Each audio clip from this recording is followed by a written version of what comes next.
আলাইকুম সবাইকে। আজকের এই achiever celebration and success story প্রোগ্রামে সবাইকে স্বাগত। চলুন তাহলে শুনে আসছি কিছু সাকসেস স্টোরি কিছু সাকসেসফুল লিডার্সদের থেকে।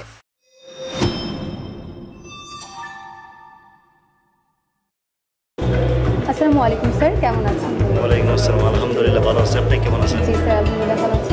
স্যার, আপনার পরিচয়টা যদি সবাইকে একটু জি, আমার নাম মোহাম্মদ কামালউদ্দিন। আমি আলফা ইসলাম লাইফ ইন্স্যুরেন্সের ইউনিট ম্যানেজার হিসেবে কর্মরত আছি। স্যার, আপনি এই পেশায় কতদিন যাবত আছেন? আমি এই পেশায় 2 বছর 4 মাস যাবত এই পেশায় আছি। এই পেশাটাকেই কেন বেছে নেওয়া? অনেক ধরনের পেশা থাকতে।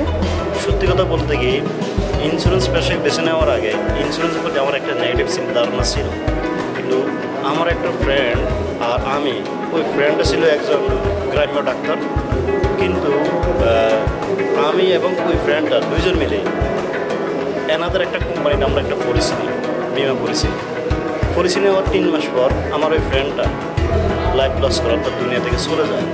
যখনই আমার ফ্রেন্ডটা দুনিয়া থেকে চলে যায়, ওই ফ্রেন্ডের পাশে দেখলাম যে ওই সেকেন্ড গার্ডিয়ান হিসেবে ওই বিমা কোম্পানিটা এসে দাঁড়িয়েছে।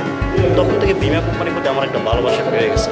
কিন্তু যখন বিমা কোম্পানি বাঁচতে যাই, তখন দেখলাম যে আলফার সিস্টেমগত দিক দিয়ে অন্য কোম্পানির সিস্টেমগত দিক সম্পূর্ণ ব্যতিক্রম, যার ফলে আমি আলফাকে বেছে নিয়েছি।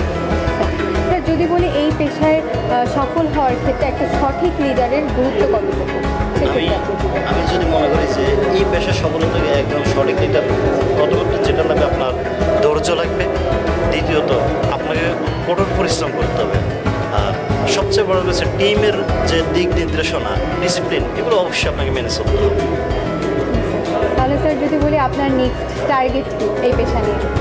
এই পেশা নিয়ে আমার নেক্সট টার্গেট হচ্ছে, যদি বলতে যাই, এই বছর আমি আমার টিম থেকে, আমার সংগঠন থেকে আমি 4 জনকে লিডার্স ক্লাব রিসিভ করিয়েছি এবং সাথে একজনকে ব্যাংক ট্যুর রিসিভ করিয়েছি। আমি নিজেও ব্যাংক ট্যুর রিসিভ করেছি এবছর। কিন্তু আমার নেক্সট পরবর্তী টার্গেট হচ্ছে এই বছরে, অর্থাৎ 2025 সালে 10 জন ব্যক্তিকে আমি লিডার্স ক্লাব রিসিভ করাবো। তার কারণ হচ্ছে কি, এই যে রিসিভ করানোর মধ্য দিয়ে শুধু যে তাদের রিসিভ হচ্ছে ব্যাপারটা তা না, আমি এর ফলে 60টা ফ্যামিলিকে গত বছর আমি সিকিউরিটি একটা নিয়ে আসছি এবং আমার নেক্সট টার্গেট আমার মাধ্যমে এই 10টা ফ্যামিলিকে আমি সিকিউরিটি একটা নিয়ে আসবো।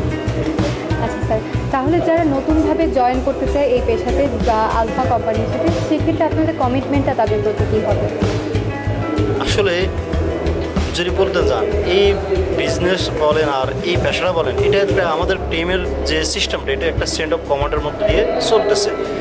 আমি মনে করি আমাদের লিডাররা যেভাবে টেক কেয়ার করতেছে, অ্যাজ ছেলেমেয়ের মতো আমাদেরকে দেখাশোনা করতেছে এবং আমাদের কাছে ওনারা সবসময় অভিভাবকের মতোই। তো ওনারা আমাদেরকে এমন শিক্ষিত করেছে, আমাদের মাধ্যমে যারা আসবে আমরা সেম ক্যাটাগরিতে তাদেরকে আমরা মানুষ করব। অনেক ধন্যবাদ স্যার আপনার মূল্যবান বক্তব্য দেওয়ার জন্য, আর অনেক ধন্যবাদ আমাদের প্রোগ্রামে অ্যাটেন্ড করার জন্য। আপনাকে ধন্যবাদ। আজকের এই প্রোগ্রামে সবাইকে আসার জন্য অসংখ্য ধন্যবাদ। এভাবেই আমাদের আলফার পাশে থাকুন, ইউনিক এজেন্সির সাথে থাকুন। ধন্যবাদ সবাইকে।